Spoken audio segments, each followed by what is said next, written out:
Anda sudah mendengar ribuan kisah mengenai Jurang Mariana. Menonton dokumentari mengenainya dan Astrolab cukup yakin pengetahuan anda mengenai Jurang Mariana sangat tinggi. Tapi tahukah anda satu fakta yang ramai tak tahu mengenai Jurang Mariana? Apa yang tersembunyi di kawasan terdalam di bumi? Adakah wujud hidupan gergasi laut yang ganas? Atau sekecil-kecil mikroorganisma yang mungkin boleh merubah sejarah moden dunia sekali lagi? Sejarah pelayaran dan perkembangan teknologi membawa kepada penemuan Jurang Mariana. Kawasan terdalam pernah direkodkan di bumi dengan kedalaman 11 km. Tapi tahukah anda, Jurang Mariana bukan sahaja bertekanan tinggi tetapi menjadi hos kepada habitat paling bahaya di muka bumi, termasuk virus yang belum pernah ditemui. Kekal hingga akhir video ini untuk meneroka laut dalam sambil disajikan dengan maklumat yang anda tidak pernah terlintas sebelum ini. Jom turun ke tempat dengan biodiversity paling kental dan ekstrim di bumi. Sebelum tu, jangan lupa subscribe Astrolab dan on loceng notifikasi anda. Assalamualaikum dan salam angkasa dari Astrolab. Sekilas fakta, Jurang Mariana terletak di barat lautan Pasifik, selatan Jepun di wilayah Persekutuan Mikronesia. Kedalamannya berbeza-beza sepanjang 2,542 km, tetapi lokasi paling dalam yang disahkan setakat ini dikenali sebagai Challenger Deep, mencapai kedalaman 10,984 meter. Untuk meletakkannya dalam konteks, jika keseluruhan Gunung Everest ditenggelamkan, masih terdapat 2 km lagi jarak dari puncaknya menuju ke permukaan air. Challenger Deep sangatlah dalam. Kedalamannya juga boleh dibandingkan dengan ketinggian pesawat komersial yang terbang jauh dari permukaan tanah. Siasatan oleh Institut Geokimia Vernadski pada tahun 1950-an merekodkan kedalaman maksimum 11,034 meter. Tetapi kedalaman ini tidak pernah disahkan secara rasmi. Malah, tiada siapa yang tahu dengan pasti sejauh mana kedalaman sebenar jurang tersebut kerana tiada tinjauan menyeluruh pernah dijalankan. Bagaimanakah Jurang Mariana terbentuk? Jurang atau palung adalah hasil perlanggaran dua plat tektonik dan subduksi antara satu sama lain. Plat Pasifik ditolak di bawah plat Laut Filipina pada kadar 2 cm setahun di selatan dan 6 cm setahun di utara.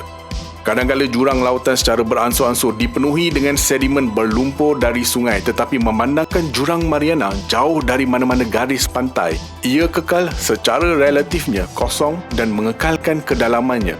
Ia juga mempunyai batuan tumpat yang memberatkan plat tektonik. Apakah yang terdapat di bahagian bawah Jurang Mariana? Di bahagian bawah Jurang Mariana, tekanan melebihi 1,000 atmosfera. Cukup untuk menghancurkan tulang temulang manusia dan segala benda hidup kecuali kapal selam yang paling teguh. Suhu air di zon ini sangat sejuk dan hampir berada di takat beku. Seterusnya, tekanan yang wujud di titik akhir zon ini berada pada paras 8 tan per inci persegi. Jadi boleh bayangkan setiap inci persegi badan anda dihempap oleh lori seberat 8 tan. Ia akan membunuh manusia yang tidak mempunyai sebarang perlindungan serta-merta. Suhu adalah antara 1 dan 4 darjah Celsius, yakni amat sejuk. Kapal tentera laut British HMS Challenger pertama kali mengukur Challenger Deep pada tahun 1875 dan selepas itu terdapat banyak misi saintifik dan penerokaan ke Jurang Mariana. Tetapi tekanan besar yang terlibat menjadikannya satu misi penerokaan yang sukar, malah berbahaya bagi manusia dan robot. Setakat ini, 12 lelaki, semuanya lelaki, telah berjalan di permukaan bulan. Tiada siapa yang berjalan di bawah Jurang Mariana, tetapi 6 orang telah turun ke dalamnya melalui kapal selam. Perkembangan teknologi membawa kepada ekspedisi lautan dalam. Sejak itu, banyak spesies telah diperhatikan, termasuk organisma kecil yang hidup di dasar laut. Ameba bersel tunggal yang besar berukuran lebih daripada 10 cm, obor-obor, amphipod dan snailfish yang mana telah mengilhamkan robot tahan lasak dan mudah tenggelam. Walaupun dengan persekitaran membunuh, masih ada hidupan yang berjaya meneruskan kelangsungan hidupnya di zon hadal-pelagic. Misalnya invertebrata atau hidupan tanpa tulang seperti timun laut dan span laut. Selain itu, seperti di zon-zon lain, haiwan di sini bergantung kepada hujan bahan organik, yakni cebisan hidupan, tumbuhan atau bangkai haiwan yang telah mati dari zon atas. Walau bagaimanapun, tidak semua haiwan dasar laut bergantung kepada hujan sisa organik tersebut.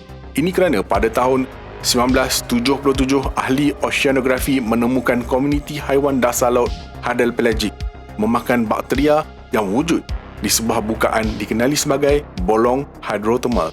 Bolong-bolong hidrotermal ini mengeluarkan air yang sangat panas dan diperkaya dengan pelbagai jenis mineral dari lapisan dalaman bumi. Mineral-mineral ini memberi nutrisi kepada bakteria, kemudian bakteria ini dimakan pula oleh haiwan seperti ketam, kepah dan sebagainya. Antara spesies hidupan yang menakjubkan adalah sotong gurita dambu. Sotong ini termasuk dalam kategori sotong gurita payung.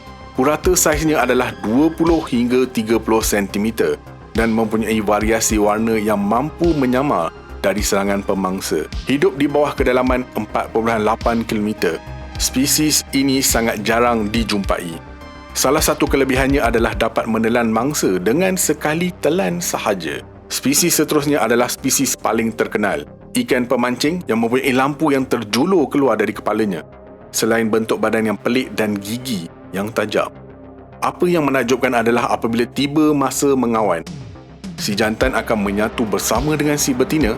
Dari 2 ekor ikan menjadi seekor sahaja. Seterusnya, ikan paling kental di dasar Mariana, snailfish.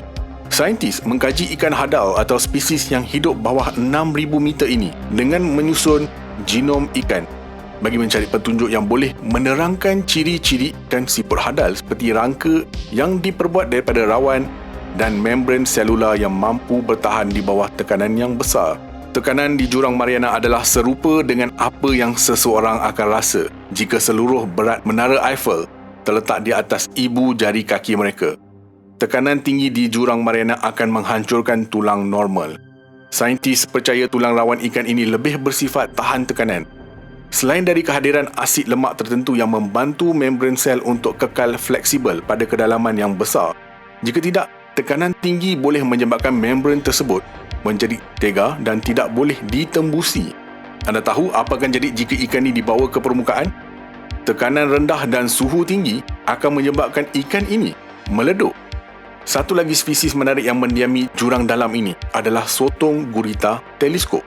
Sotong teleskop ialah sotong lutsina dengan 8 tentakel yang hampir tidak berwarna sepenuhnya.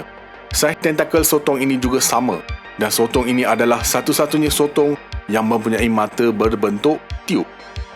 Haiwan yang sangat luar biasa untuk diperhatikan. Apa yang lebih menarik, terdapat organisma yang jauh lebih kecil dan ekstrim dari apa yang dibincangkan sebentar tadi.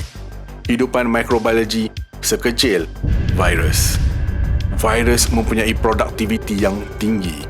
Walau bagaimanapun, sedikit yang diketahui tentang komposisi spesies dan strategi kemandirian mereka terhadap persekitarannya. Saintis menemui virus novel di jurang tersebut melalui 15 sampel sedimen yang diambil. Bukan satu, tetapi 3,206 jenis virus baru yang tidak diketahui ditemui di jurang Mariana. 99% daripadanya tidak mempunyai homolog virus dan kira-kira 59% daripada genom virus berkualiti tinggi mewakili genera novel termasuk Phycotnaviridae dan Jambophagus. Virus ini mengandungi pelbagai gen metabolik tambahan yang berpotensi terlibat dalam degradasi karbon organik, penetapan karbon tak organik, dinitrifikasi dan pengurangan sulfat asimasi. Phycotnaviridae menyebabkan kematian dan penguraian spesies alga air, tawar dan laut. Kajian ini memberikan pandangan baru tentang komuniti virus bentik yang hampir tidak diketahui di jurang Mariana. Jurang Mariana menyimpan sejumlah besar zarah virus infektif. Walau bagaimanapun, pengetahuan tentang identiti, strategi kelangsungan hidup dan potensi fungsi virus di dasar Mariana tidak diketahui. Saintis percaya virus-virus ini membentuk semula kitaran metabolik hidupan dasar laut dan mengekalkan kitaran hidup makhluk laut dalam. Tetapi apakah potensi virus-virus dunia gelap dan laut dalam ini kepada dunia luar di sini? Tiada siapa yang tahu. Dunia hidupan laut yang menakjubkan di Jurang Mariana memberi inspirasi kepada pembaharuan teknologi. Ciri-ciri unik pada ikan siput memberi inspirasi kepada jurutera Cina untuk membina robot silikon seperti ikan yang mampu menyelam jauh ke dasar laut. Robot ini meniru konsep ikan tersebut. Oleh yang demikian, tidak perlu lagi menghantar manusia ke jurang tersebut untuk kajian. Penerokaan lautan dalam memberi kita ilmu yang tak disangka-sangka.